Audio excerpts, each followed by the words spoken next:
صل على سيدنا ومولانا محمد وعلى سيدنا. جی ناظرین و سامعین، پروگرام یاد الہی میں روزانہ عظیم ہستیوں کے تذکارے پاک کیے جاتے ہیں اور اس کے ساتھ ساتھ کچھ ایسے موضوعات پر گفتگو ہوتی ہے جن سے آپ کو رہنمائی حاصل ہوتی ہے. آج 11 ربیع الثانی، ربیع الاخر، دوسری بہار، تو آج حضور غوث اعظم رضی اللہ عنہ کی بڑی 11ویں شریف ہے، آپ کا عرس پاک. اس حوالے سے آپ کی عظمت، رفعت اور شان کے تذکرے ہوں گے. اس سے پہلے کتاب الشفا سے آج کا وظیفہ، شہادت کا رتبہ حاصل کرنے کا وظیفہ. بندہ مومن کی یہ تمنا ہوتی ہے کہ اللہ سبحانہ و تعالیٰ اسے اپنے راستے میں موت عطا فرمائے، شہادت کی موت عطا فرمائے. اور ایک حدیث مبارکہ اس کا مفہوم یوں ہے کہ فرمایا گیا ہے کہ جو بندہ مومن، جو شخص شہادت کی تمنا، نہ اس نے جہاد کی کبھی تمنا کی، آرزو رکھی، نہ شہادت کی آرزو رکھی، تو فرمایا آقا کریم صلی اللہ علیہ وآلہ وسلم نے کہ وہ نفاق کی ایک حالت پر مرا، یعنی منافقت کی ایک حالت میں وہ مر گیا. تو بندہ مومن اللہ کے راستے میں لڑنے کی، جہاد کی بھی خواہش رکھتا ہے. جہاد بالسیف بھی ہے، جہاد بالنفس بھی ہے، جہاد باللسان بھی ہے. تو یوں ہر طریقے سے جہاد کا معنی ہے جد و جہد کرنا، کوشش کرنا. تو دین اسلام کی خاطر جس بھی طریقے سے کوشش کی جائے وہ جہاد ہے. لیکن ایک جہاد جو ہے جسے قتال بھی کہتے ہیں، وہ لوگ جو دین اسلام یا مسلمانوں پر حملہ آور ہوں تو ان کے خلاف لڑنا، اسلام کی بقا کی خاطر، مسلمانوں کی بقا کی خاطر، اسے قتال کہتے ہیں، وہ بھی جہاد ہے. تو یوں اس جہاد کے بارے میں فرمایا کہ جو بندہ مومن اس جہاد کی تمنا نہیں رکھتا، آرزو نہیں رکھتا، اللہ کے راستے میں لڑنے کی، شہادت کی تمنا نہیں رکھتا، تو وہ نفاق کی ایک حالت میں مرا. بہرحال شہادت کا رتبہ پانے کی ہر ایک آرزو کرتا ہے، ہر بندہ مومن کی یہ خواہش ہوتی ہے. اس حوالے سے سنن الترمذی، جو سیاستہ کی احادیث مبارکہ کی جو 6 کتب ہیں، ان میں سے ایک کتاب ہے حدیث مبارکہ کی. اس میں آقا کریم صلی اللہ علیہ وآلہ وسلم کے ارشاد یوں منقول ہے کہ نبی رحمت صلی اللہ علیہ وآلہ وسلم نے ارشاد فرمایا، جو شخص صبح کے وقت 3 مرتبہ اعوذ باللہ السمیع العلیم من الشیطان الرجیم، اعوذ باللہ السمیع العلیم من الشیطان الرجیم، یہ 3 مرتبہ صبح کے وقت جو شخص پڑھ کر سورۃ الحشر کی آخری 3 آیات بینات پڑھے، آخری تینوں آیات جو ہیں واللہ الذی لا الہ الا هو عالم الغیب والشہادہ والرحمن الرحیم، واللہ الذی لا الہ الا هو الملک القدوس السلام المؤمن المہیمن العزیز الجبار المتکبر سبحان اللہ عما یشرکون، واللہ الخالق البارئ المصور له الاسماء الحسنى یسبح له ما فی السماوات والارض وهو العزیز الحکیم. تو یہ 3 آیات بینات 3 مرتبہ اعوذ باللہ السمیع العلیم من الشیطان الرجیم پڑھنے کے بعد فرمایا کہ سورۃ الحشر کی جو آخری 3 آیات پڑھے تو اللہ سبحانہ و تعالی اس کے ساتھ 70,000 فرشتے مقرر فرما دیتا ہے. وہ شام تک اس کے لیے دعا بھی کرتے ہیں، استغفار بھی کرتے ہیں، اور فرمایا اگر اس دن اسے موت آ جائے تو وہ شہادت کا درجہ پائے گا. اور شام کو جو شخص شام کو یوں ہی 3 مرتبہ اعوذ باللہ السمیع العلیم من الشیطان الرجیم پڑھے گا اور پھر سورۃ الحشر کی آخری 3 آیات بینات پڑھے گا، فرمایا اس کو بھی یہی مرتبہ ملے گا. تو یوں آقا کریم صلی اللہ علیہ وآلہ وسلم کے تمام فرامین مبارکہ حق ہیں، سچ ہیں، یہ بھی بلا شبہ حق ہے. بندہ مومن اگر میدان قتال میں، میدان جہاد میں اس کو موقع نہیں مل سکا، اس کی زندگی میں ایسا کوئی معاملہ نہیں آیا، تو کم از کم یہ جو عمل آقا کریم صلی اللہ علیہ وآلہ وسلم ارشاد فرما رہے ہیں اس کو صبح اور شام پڑھتا رہے تاکہ وہ شہادت کا بلند رتبہ اور مقام پالے، اس مقام پر فائز ہو جائے. تو اس حوالے سے مجھے آپ کو، ہم سب کو بحیثیت مسلمان اللہ سبحانہ و تعالی کا بندہ ہونے کے ناطے، آقا کریم صلی اللہ علیہ وآلہ وسلم کا امتی ہونے کے ناطے، شہادت کا رتبہ پانے کی غرض سے شہادت کا رتبہ اور مقام حاصل کرنے کی خاطر ہمیں چاہیے کہ ہم صبح اور شام یہ عمل، یہ وظیفہ، یہ ورد، یہ اللہ کا نام کہ جس میں شیطان سے بھی ہم پناہ مانگ رہے ہیں، اللہ کی بارگاہ میں پناہ میں آ رہے ہیں، اللہ کی پناہ میں آ رہے ہیں، اور پھر اللہ کی حمد بیان کر رہے ہیں، اللہ کے اسماء مبارکہ کا ذکر کر رہے ہیں، اللہ کی تعریف کر رہے ہیں، تسبیح تقدیس بیان کر رہے ہیں۔ تو انشاءاللہ اگر ہم یہ اپنا معمول بنا لیتے ہیں تو آقا کریم صلی اللہ علیہ وآلہ وسلم کے فرمان مبارکہ کے مطابق اگر صبح کو ہم نے پڑھا اور شام سے پہلے ہماری وفات ہو گئی تو شہادت کا مقام، شام کو پڑھ لیا اور صبح سے پہلے رات میں ہماری وفات ہوتی ہے تو پھر بھی شہادت کا مقام مل جاتا ہے۔ یہ معمولات، یہ وظائف خود بھی معمول کا حصہ بنائیے، اپنے رشتہ داروں، اعزاء، اقرباء، دوست، احباب، پڑوسیوں، محلے داروں کو بتائیے، امت مسلمہ تک پہنچائیے۔ میرے آپ کے ہمارے بتانے سے اگر امت مسلمہ کو بھلائی حاصل ہوتی ہے، کوئی فائدہ ہوتا ہے تو یہ ہمارے لیے بھی دین و دنیا آخرت میں بھلائی، فائدے اور نجات کا باعث ہے۔ اللہم صلی علی سیدنا و مولانا محمد وعلی سید۔ ناظرین و سامعین، حضور غوث اعظم رضی اللہ عنہ آج بڑی 11ویں شریف 11 ربیع الثانی، غوث پاک رضی اللہ عنہ کا جب ہم ذکر کرتے ہیں، حقیقت یہ ہے کہ آپ کی سیرت، آپ کے اخلاق، کردار، تعلیمات، کرامات پر ہم جتنے بھی پروگرامز کرتے جائیں، گفتگو کرتے جائیں، ہمارے پروگرامز اور وہ اوقات کم ہو سکتے ہیں، کم پڑ سکتے ہیں، آپ کی عظمت، رفعت اور شان کے تذکرے وہ کم نہیں پڑ سکتے۔ آپ کے جس حیات مبارکہ کے پہلو کی جانب ہم دیکھتے ہیں اسی کو عظمت والا، شان والا پاتے ہیں۔ بچپن آپ کا دیکھتے ہیں، آپ کی ولادت باسعادت دیکھتے ہیں تو ولادت باسعادت کے بعد ہی آپ کی کرامات کا ظہور شروع ہو جاتا ہے۔ اپنی والدہ ماجدہ کا دودھ نہیں پیا، رمضان المبارک کے احترام کی خاطر سحری کے وقت پیتے اور پھر افطاری کے وقت اور افطاری کے بعد پیتے، روزے کے دوران نہ پیتے، حتیٰ کہ اگلے سال لوگوں نے آپ ہی کی طرف نشاندہی کی اور کہا کہ سادات کے گھرانے کا وہ بچہ کہ جو روزوں میں دودھ نہیں پیتا تھا، آج پتہ کیا جائے، چونکہ بادل تھے، رمضان المبارک کے پہلے روزے کا پتہ نہیں چل رہا تھا، تو پتہ کیا جائے کہ کیا اس شہزادے نے، اس بچے نے دودھ پیا ہے سحری کے بعد یا نہیں۔ تو جب پتہ کیا گیا تو پتہ چلا کہ انہوں نے سحری کے وقت دودھ پیا تھا، اس کے بعد دودھ نوش ہی نہیں کیا، یعنی پہلا روزہ ہے آج۔ یوں مسلمانوں نے پھر اس دن کا روزہ رکھا۔ یہ آپ کی ولادت باسعادت کے بعد ہی بڑی کرامت۔ پھر سچ کی توبہ جو بچہ بچہ جانتا ہے، ہمارے اسکول کی کلاسز میں بھی پڑھائی جاتی ہیں، آپ نے سچ بولا اور ڈاکوؤں نے، حتیٰ کہ ڈاکوؤں کے سردار نے 40 اور ایک روایت میں وہ 60 ڈاکو تھے جنہوں نے توبہ کی، اللہ کے نیک بندے بن گئے۔ پھر آپ علم کے لیے بغداد تشریف لے آتے ہیں اور جہاں بھی آپ جاتے ہیں، مدرسے میں موجود ہیں، آپ خود فرماتے ہیں کہ میں مدرسے میں ہوتا تو آواز، غیب سے آواز آتی اور کہا جاتا، دیگر بچوں سے کہا جاتا کہ یہ اللہ کے ولی ہیں، ان کے لیے جگہ خالی کر دو۔ پھر آپ نے 40 سال تک یوں عبادات، ریاضات کی کہ آپ عشاء کی نماز پڑھتے اور صبح اسی وضو کے ساتھ فجر کی نماز بھی ادا کرتے، یعنی پوری رات اللہ کی عبادت میں محو رہتے، مشغول رہتے، حتیٰ کہ آپ خود فرماتے ہیں کہ 15 سال تک تو میں ہر رات میں ایک قرآن مجید فرقان حمید مکمل پڑھا کرتا، یعنی پوری رات تلاوت قرآن مجید فرقان حمید کیا کرتے اور پوری رات میں قرآن پاک آپ مکمل فرما لیا کرتے۔ یہ آپ کی عبادات، مجاہدات، ریاضات کا عالم۔ پھر بغداد اور عراق کے جنگلوں میں آپ رہے اور یوں رہے کہ کئی مہینے، کئی سال آپ بھوکے رہ کر گزارا کیا کرتے۔ زیادہ سے زیادہ یہ ہوتا کہ پانی پی لیتے، کہیں پانی ملتا پانی پی لیتے، درختوں کے پتے کھا کر گزارا کیا کرتے، یعنی اللہ سبحانہ و تعالیٰ کی طرف سے جو قدرتی اگر چیزیں مل جاتی وہ کھاتے پیتے گزارا کرتے۔ حتیٰ کہ آپ فرماتے ہیں کہ ایک سال مجھے کھانے کے لیے کچھ نہ ملا تو کھانے کے بغیر ہی آپ نے گزارا کیا۔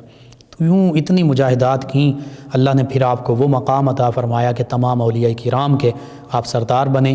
آقا کریم صلی اللہ علیہ وآلہ وسلم خود بنفس نفیس تشریف لائے، 7 مرتبہ آپ کے منہ میں لعاب دہن مبارک ڈالا۔ پھر سیدنا علی المرتضیٰ کرم اللہ وجہ الکریم تشریف لائے، 6 مرتبہ لعاب دہن مبارک ڈالا اور فرمایا کہ آپ لوگوں کو خطاب کیا کریں، بیان کیا کریں۔ بیان فرمانے لگے اس سے پہلے آپ نے اس دور کے بڑے بڑے علماء، فقہاء، محدثین، مفسرین سے قرآن، حدیث، فقہ یہ علوم حاصل کیے، اور پھر جب آپ کو آقا کریم صلی اللہ علیہ وآلہ وسلم اور سیدنا علی المرتضیٰ کرم اللہ وجہ الکریم کا حکم ہوا تو آپ نے وعظ فرمانا شروع کیا۔ اس وعظ میں لاکھوں لوگ ہوتے، کم از کم 70,000 کا جو تعداد ہے، یہ تو حضرت شیخ عبدالحق محدث دہلوی علیہ رحمہ نے اپنی کتاب اخبار الاخیار فی اسرار الابرار اس میں اس کا ذکر کیا ہے۔ اخبار الاخیار کا معنی ہے بہتر لوگوں کی خبریں، اور کن بہتر لوگوں کی خبریں؟ فی اسرار الابرار، ان کے نیکیوں کے رازوں میں، ان کے نیکیوں کے جو راز تھے کہ کیسے انہوں نے مجاہدات ریاضات کیے۔ اور اس کتاب کو آپ شروع کس ہستی کے ذکر سے کرتے ہیں؟ حضرت شیخ عبدالحق محدث دہلوی، جو اس بر صغیر پاک و ہند میں حدیث پاک کے سب سے بڑے امام ہیں۔ آپ خود اور آپ کا گھرانہ نہ صرف قرآن، فقہ، بلکہ حدیث پاک جو ہے اس بر صغیر پاک و ہند میں آپ ہی کے گھرانے کا یہ فیض ہے کہ اس بر صغیر پاک و ہند میں تمام مکاتب فکر کے علماء تک حدیث پاک کا علم پہنچا۔ آپ اس کے سب سے بڑے اس بر صغیر پاک و ہند میں امام ہیں۔ آپ نے یہ کتاب لکھی اور سب سے پہلے حضور غوث اعظم رضی اللہ عنہ ہی کا اس میں تذکرہ کیا، اور پھر آپ کی کرامات کا ذکر کیا جائے بے حساب ہیں۔ چند ایک کا میں ذکر کرنا چاہوں گا۔ ایک مرتبہ آپ یوں ہی مجلس واعظ میں واعظ فرما رہے ہیں تو تھوڑی دیر کے بعد آپ زمین سے تھوڑا سا اوپر ہوا میں بلند ہوئے اور فرمانے لگے، یا اسرائیلی قف فاسمع کلام المحمدی، اے اسرائیلی ٹھہر جا اور محمدی کا بھی کلام سن لے۔ لوگوں نے بعد میں پوچھا کہ یا حضرت یہ کیا معاملہ تھا؟ تو آپ نے فرمایا کہ حضرت خضر علیہ السلام ہوا میں اڑ کر جا رہے تھے تو میں ہوا میں بلند ہوا، اور چونکہ وہ اسرائیلی تھے، بنی اسرائیل سے تعلق رکھتے ہیں، تو میں نے ان سے کہا کہ اے اسرائیلی آپ ٹھہریے اور محمدی یعنی آقا کریم صلی اللہ علیہ وآلہ وسلم کے امتی کا بھی بیان اور کلام سنتے جائیے۔ تو حضرت خضر علیہ السلام وہیں ٹھہر گئے اور انہوں نے میرا بیان سنا۔ اسی طرح حضور غوث اعظم رضی اللہ عنہ کا جو مجلس واعظ ہوتی، بیان کی مجلس ہوتی، اس میں انسان تو ہوتے ہی، اور ان انسانوں میں، ان لوگوں میں ایسے بھی لوگ ہوتے، بڑے بڑے علماء ہوتے، فقہاء ہوتے، اولیاء کرام ہوتے، حضرت شیخ احمد کبیر رفاعی علیہ رحمہ جیسے اولیاء کرام کہ جنہیں آقا کریم صلی اللہ علیہ وآلہ وسلم کا دست مبارکہ چومنے کی سعادت حاصل ہوئی مدینہ طیبہ میں، ایسے اولیاء کرام ہوتے۔ حضرت شیخ ابو مدین مغربی علیہ رحمہ، بڑے بڑے اولیاء کرام، ان کے نام لیتے جائیں۔ مختلف علماء نے، ملا علی قاری علیہ رحمہ، ابن حجر اسقلانی علیہ رحمہ، دیگر جو بزرگوں نے، علماء، فقہاء، محدثین، مفسرین نے حضور غوث اعظم رضی اللہ عنہ کی سیرت اور اخلاق اور کردار کے حوالے سے کتابیں لکھی ہیں۔ قلائد الجواہر ہے، بہجت الاسرار ہے، تو دیگر کتابیں، ان سب میں ان کا ذکر موجود ہے۔ گفتگو لمبی ہو جائے گی۔ بہرحال حضور غوث اعظم رضی اللہ عنہ کی اس مجلس واعظ میں کئی اولیاء کرام ہوتے، سینکڑوں کی تعداد میں، علماء ہوتے، فقہاء ہوتے، محدثین ہوتے، مفسرین ہوتے۔ ابن جوزی علیہ رحمہ، عبد الرحمن ابن جوزی علیہ رحمہ جیسے بڑے بڑے مفسرین ہوتے کہ جو خود فرماتے ہیں کہ حضور غوث اعظم رضی اللہ عنہ نے ایک آیت مبارکہ تلاوت کی اور اس کی 40 تفاسیر بیان کی۔ 11 تفاسیر تو میں جانتا تھا، 11 کے بعد جب 12ویں 13ویں اور یوں بیان کرتے گئے، ان کا مجھے پہلے سے علم نہیں تھا۔ تو یوں بڑے بڑے مفسرین یہ بتا رہے ہیں کہ آپ ظاہری جو قرآن و سنت کا علم تھا اس کے بھی امام تھے، اور اس کے بھی ایسے عالم تھے کہ 40 تفاسیر بیان کر دیتے ہیں۔ ان میں سے چند تفاسیر کا علم ہوتا ہے۔ بڑے بڑے مفسرین کو، عام لوگوں کی بات تو دور کی بات ہے، بڑے بڑے مفسرین کو 11 تفسیروں کا علم ہے، باقی تفسیروں کا علم نہیں ہے۔ تو یہ آپ کا ظاہری علم کا یہ کمال تھا۔ چاروں فقہ کے آپ امام تھے، یوں امام تھے کہ آپ فتویٰ دیا کرتے تھے چاروں فقہ کے مطابق، چاہے فقہ حنبلی ہوتی، مالکی، شافعی، حنفی، سبھی پر مکمل عبور رکھتے تھے۔ اور پھر انسانوں کے ساتھ ساتھ انسانوں کی مجلس کا تو یہ عالم ہوا کرتا تھا کہ آپ جب فرماتے ہم اب قال سے حال کی طرف آتے ہیں تو الا اللہ کی ضرب لگاتے، اور پھر جس وقت آپ اللہ کے خوف کی آیات بینات تلاوت کرتے، حدیث مبارکہ بیان کرتے، اور ساتھ وہ اللہ کا ذکر کرتے، نفی اثبات کرتے، تو پھر حضرت شیخ عبدالحق محدث دہلوی علیہ رحمہ ہی نے لکھا ہے کہ کہیں کہیں جنازے اٹھ جاتے، کہیں لوگ واصل باللہ ہو جاتے، کہیں لوگ اپنے گریبان چاک کر دیتے، بے ہوش ہو جاتے، کوئی جنگلوں کو نکل جاتے۔ یہ تو عام لوگوں کا بندوں کا عالم تھا۔ جنات پر بھی اللہ سبحانہ و تعالی نے آپ کو حکومت عطا فرمائی تھی، حتیٰ کہ ابو نضر بن عمر البغدادی یہ فرماتے ہیں کہ میں جنات کو لانے کا عمل کر رہا تھا، جنات کو حاضر کرنے کے عمل کیا کرتے تھے، جنات ان کے پاس حاضر ہوتے تھے، تو فرماتے ہیں کہ جنات نے حاضری میں بہت دیر لگا دی۔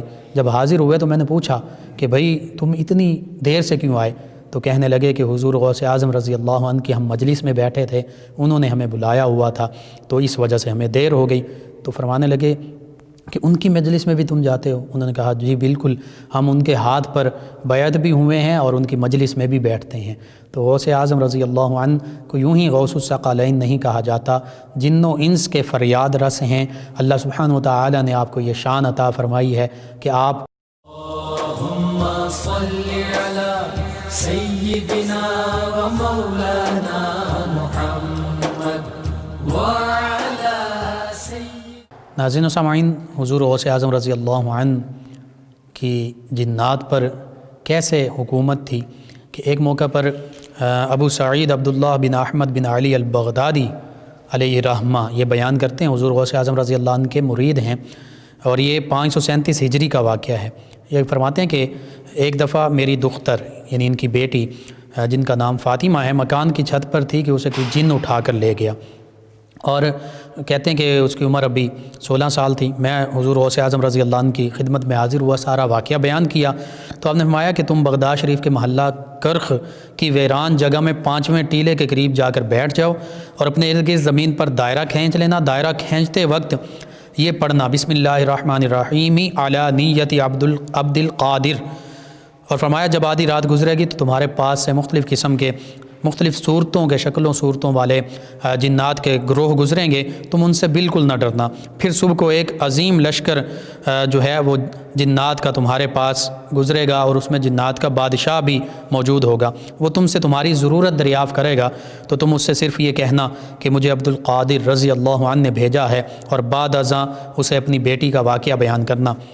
ابو سعید احمد جو ہیں، ابو سعید عبداللہ بن احمد یہ بیان کرتے ہیں کہ میں نے یوں ہی کیا، اور پھر اسی طرح جنات کے قافلے گزرے، حتیٰ کہ صبح کے وقت جنات کا لشکر جو ہے وہ گزرا، جس میں ان کا سردار بھی تھا۔ اس نے مجھ سے میری حاجت پوچھا کہ کیا معاملہ ہے۔ میں نے اپنا سارا واقعہ بیان کیا، تو پھر اس نے اپنے تمام لشکر سے پوچھا کہ اس کی دختر کو، اس کی بیٹی کو کون اٹھا کر لے گیا؟ سب نے لا علمی کا اظہار کیا، لیکن بعد میں ایک سرکش جن حاضر کیا گیا جس کے پاس ان کی بیٹی تھی، اور جنات کے نے بتایا کہ یہ جن چین کے جنات میں سے ہے۔ تو جنات کے بادشاہ نے اسے پوچھا کہ تجھے کیا ہوا تھا کہ اسے قطب وقت کے شہر سے تو اٹھا لایا، بغداد سے اٹھا لایا ہے؟ تو جن نے جواب دیا کہ یہ مجھے اچھی لگی تھی۔ تو پھر جنات کے بادشاہ نے حکم دیا کہ اس جن کا اسی وقت سر قلم کر دیا جائے۔ چنانچہ اس جن کی گردن اڑا دی گئی، اور یہ فرماتے ہیں کہ میری بیٹی میرے حوالے کر دی گئی۔ میں نے جنات کے بادشاہ سے پوچھا کہ مجھے آج سے پہلے جنات کا غوث اعظم رضی اللہ عنہ کی تابعداری کرنے کا علم نہیں تھا۔ تو جنات کے بادشاہ نے کہا کہ بے شک حضرت غوث اعظم رضی اللہ عنہ ہم میں سے تمام سرکش لوگوں پر نظر رکھتے ہیں، اسی لیے وہ جن جس نے آپ کی بیٹی کو اٹھایا تھا وہ آپ کے خوف سے بھاگ کر دور دراز مقامات میں جا بسا تھا، وہاں چھپ گیا تھا۔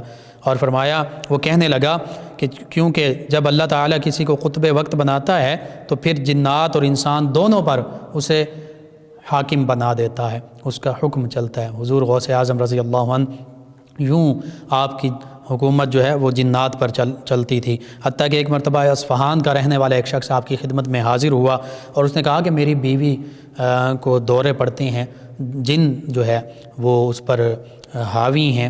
تو آپ نے فرمایا کہ جب تم اپنی بیوی کے پاس جاؤ تو بس اتنا کہنا کہ اس کا نام، آپ نے جن کا نام بھی بتایا اس کا نام خانس ہے، فرمایا کہ اس کا نام خانس ہے اور سراندیب کے بیابان کا رہنے والا ہے، اس سے بس اتنا کہنا اس کے کان میں، اپنی بیوی کے کان میں کہنا اے خانس، عبد القادر رضی اللہ عنہ جو کہ بغداد شریف میں مقیم ہیں، ان کا حکم ہے کہ سرکشی نہ کر۔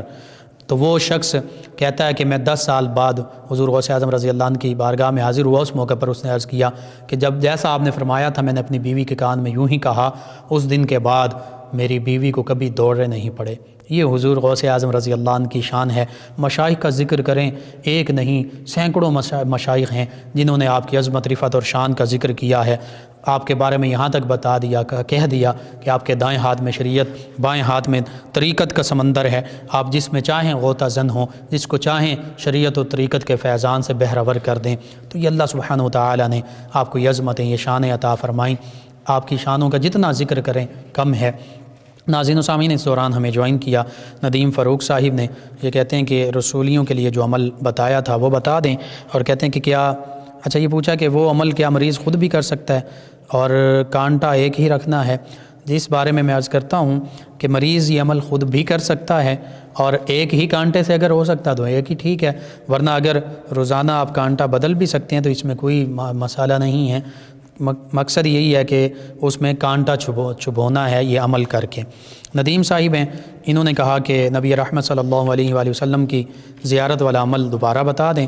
ان میں سے چند ایک عمل مختصراً میں عرض کر دیتا ہوں کہ طلوع آفتاب اور غروب آفتاب کے وقت سورۃ القدر کو 21 مرتبہ پڑھا جائے تو ایسا جو یہ عمل کرے گا اسے خواب میں نبی کریم صلی اللہ علیہ وآلہ وسلم کا دیدار نصیب ہوگا۔ اسی طرح دوسرا عمل یہ ہے، رات کو سوتے وقت سورہ کوثر اس کو 1000 مرتبہ پڑھیں، انشاءاللہ نبی رحمت صلی اللہ علیہ وآلہ وسلم کی زیارت سے مشرف ہوں گے۔ اسی طرح ایک عمل یہ ہے کہ سورہ مزمل اس کو 41 مرتبہ پڑھا جائے، انشاءاللہ مقدر جاگے گا، آقا کریم صلی اللہ علیہ وآلہ وسلم کی زیارت ہوگی۔ اور اسی طرح شب جمعہ 1000 مرتبہ سورہ قریش پڑھ کر باوضو سویا جائے تو نبی رحمت صلی اللہ علیہ وآلہ وسلم کی خواب میں زیارت سے مشرف ہوگا۔ تو یہ چند وظائف ہیں زیارت نبی رحمت صلی اللہ علیہ وآلہ وسلم کے لیے۔ محمد عرفان صاحب ہیں، کہتے ہیں کہ میری بیگم کے رسولیاں بھی ہیں اور بے اولادی کا معاملہ بھی ہے، ڈاکٹر سے دوا بھی کھائی ہے، تو اولاد کے لیے وظیفہ بھی بتا دیں۔ جی میں رسولیوں کے لیے وظیفہ بھی عرض کر دیتا ہوں۔ جو رسولیوں کا وظیفہ ہے اس کا روحانی علاج ہے، 1 گول بینگن لینا ہے اور کیکر کا 1 کانٹا لینا ہے۔ مریض کو اپنے سامنے بٹھا کر کانٹے پر 1 مرتبہ سورہ فاتحہ اور سورہ بنی اسرائیل کی 3 آیات 80، 81 اور 82 ان کو 3 مرتبہ پڑھنا ہے، مریض پر دم کر دیں اور کانٹا جو ہے وہ بینگن میں چبھو دیں۔ 41 دن تک یہی عمل کرتے رہنا ہے اور 1 کانٹا روزانہ چبھوتے جانا ہے، دم کرتے جانا ہے، اور اس کے بعد 41 دن کے بعد بینگن کو ویرانے میں پھینک دیں۔ انشاءاللہ رسولیوں کے مرض سے اللہ تعالی نجات عطا فرمائے گا۔ اولاد کے لیے جو وظائف ہیں ان میں سب سے بہتر میرے ناقص عقل کے مطابق وظیفہ یہ ہے کہ سورہ کوثر اس کو 111 مرتبہ روزانہ پڑھیں، شوہر بھی پڑھے، بیوی بھی پڑھے، دونوں پڑھیں، اپنے اوپر دم کر لیں، پانی پر دم کر کے پانی بھی پی سکتے ہیں۔ یہ سورہ کوثر دین و دنیا آخرت کی ہر بھلائی کے لیے، کثرت کے لیے، خیر کے لیے ہے۔ تو یوں بے اولادی کے لیے بالکل یہ پڑھی جا سکتی ہے، 111 مرتبہ پڑھیں اور دم کریں، انشاءاللہ اللہ تعالی نیک صالح نرینہ اولاد عطا فرمائے گا۔ اس کے علاوہ اگر آپ چاہیں تو یہ عمل بھی کر سکتے ہیں، وَنَجَّيْنَاهُ وَأَهْلَهُ مِنَ الْكَرْبِ الْعَظِيمِ، اس کو روزانہ صبح شام 11 مرتبہ پڑھیں۔ سورہ صافات کی آیت مبارکہ 76 ہے۔ بہرحال سورہ کوثر لازمی پڑھیں، انشاءاللہ اللہ تعالی نبی رحمت صلی اللہ علیہ وآلہ وسلم کے تصدق سے اولاد نرینہ سے نوازے گا۔ مظہر مصطفیٰ صاحب ہیں، کہتے ہیں السلام علیکم۔ جی وعلیکم السلام۔ روبینہ شاہین صاحبہ انہوں نے ہمیں جوائن کیا، یہ کہتی ہیں کہ اپنے خامد کے بارے میں انہوں نے کہا کہ وہ ایک پیر کی مریدی میں پڑے ہوئے ہیں اور گھر پر ہی رہتے ہیں اور دربار ہی کے ہو کر رہ گئے، جس بارے میں عرض کروں گا اولیاء کرام جو ہیں وہ رہبانیت ہرگز نہیں سکھاتے۔ رہبانیت یہ اسلام میں نہیں ہے۔ رہبانیت سے مراد یہ کہ بیوی بچوں کے حقوق ہی نہ پورے کیے جائیں اور اس طرح کہا جائے کہ جی پیری مریدی یا یہ تصوف یہ ہے کہ دنیا سے کٹ جائیں۔ وہ تھوڑے سے وقت کے لیے اولیاء کرام دنیا سے کٹتے تھے، جیسے نبی رحمت صلی اللہ علیہ وآلہ وسلم غار حرا میں تشریف لے جاتے تھے۔ اسلام میں رہبانیت نہیں ہے۔ اگر بیوی بچے ہیں تو ان کے حقوق ادا کرنا یہ ضروری ہیں، جیسے حقوق اللہ ہیں، ہم نماز پڑھتے ہیں اور عاد و وظائف کرتے ہیں، تلاوت قرآن پاک پڑھتے ہیں کرتے ہیں، اسی طرح بیوی بچوں کے حق ادا کرنا یہ بھی ضروری ہیں۔ حقوق اللہ میں کمی کوتاہی اللہ کی بارگاہ میں معافی مانگیں گے، معاف ہو جائے گی۔ حقوق العباد میں بیوی بچوں والدین کے حقوق اگر ان میں کمی کوتاہی ہوگی، ان سے معافی نہیں مانگیں گے یا وہ کمی پوری نہیں کریں گے، اس وقت تک اللہ بھی معاف نہیں کرے گا۔ اس لیے اگر آپ کے شوہر مجھے سن رہے ہیں تو اسلام کی تعلیمات یہی ہیں کہ وہ اپنے بیوی بچوں کے حقوق ادا کریں۔ نبی رحمت صلی اللہ علیہ وآلہ وسلم سے بڑھ کر اللہ کا قرب پانے والا کون ہو سکتا ہے؟ آپ کی 11 ازواج مطہرات رضی اللہ عنہن ہیں، ان کے ساتھ آپ نے ان کے نان و نفقہ کا بھی انتظام کیا، گھریلو تمام جو آپ پر ذمہ داریاں تھیں وہ پوری کیں، حتیٰ کہ اپنی اولاد اطہار صحابہ کرام سب کے لیے آپ روپیہ پیسہ مال دولت خرچ کیا کرتے تھے، تو اس سے بڑھ کر ہمارے لیے کون مثال ہو سکتی ہیں؟ شاہد صاحب ہیں، جسم میں درد کے لیے وظیفہ پوچھا، بسم اللہ الرحمن الرحیم 3 مرتبہ پڑھیں، درد والی جگہ پر ہاتھ رکھ کر اعوذ بعزت اللہ وقدرتہ من شر ما اجد و حاضر، اس کو 7 مرتبہ پڑھیں، اللہ تعالیٰ شفا عطا فرمائے گا۔ طاہرہ صاحبہ، عمران صاحب، مسز صالح صاحبہ، سعید الرحمان صاحب نے جوائن کیا، آپ کے سوالات کے جوابات کل پروگرام کا حصہ بنائیں گے۔ ناظرین و سامعین، پروگرام کا وقت ختم ہو جاتا ہے، انشاءاللہ کل صبح 8 بجے آپ سے دوبارہ ملاقات ہوگی۔ پروگرام یاد الہی میں اپنے میزبان محمد لقمان رضا اور ہماری ٹیم کو اجازت دیجیے، اللہ نگہبان۔ اللہم صل علی سیدنا و مولانا